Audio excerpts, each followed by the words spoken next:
কুমিল্লা সদরের ধর্মপুর এলাকায় গোয়েন্দা তথ্যের ভিত্তিতে অভিযান পরিচালনা করে মাদকদ্রব্য ও গোলাবারুদ সহ কলাশ নামের একজনকে আটক করেছে কুমিল্লার সেনাবাহিনী। অভিযান চলাকালে তার ভাই মোহাম্মদ শাহজাহান পালিয়ে যেতে সক্ষম হয়।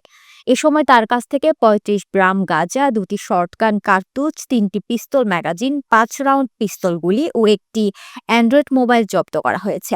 শনিবার ১৯ জুলাই ভোর ৫টায় এই অভিযান পরিচালনা করা হয়েছে। উদ্ধারকৃত গোলাবারুদ সহ তাদের বসতবাড়ির গোয়াল ঘরের ছাদ থেকে উদ্ধার করা হয়। গোয়েন্দা সূত্র মতে এসব গুলি ও ম্যাগাজিন মূলত পলাতক মোহাম্মদ শাহজাহানের মালিকানাধীন। বিশেষ নিরাপত্তা সংস্থা থেকে আরও জানা যায়, মোহাম্মদ শাহজাহান এখনো একটি পিস্তল ও একটি শর্টগান সহ কুমিল্লা জেলার কোনো স্থানে আত্মগোপনে রয়েছেন এবং যে কোনো সময় অস্ত্র ব্যবহার করতে পারেন বলে ধারণা করা হচ্ছে।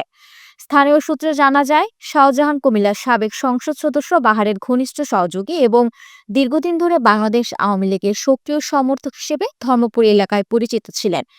আটক হওয়া পলাশ কুমিল্লা সদরের ধর্মপুর এলাকার আবিদ আলীর ছেলে।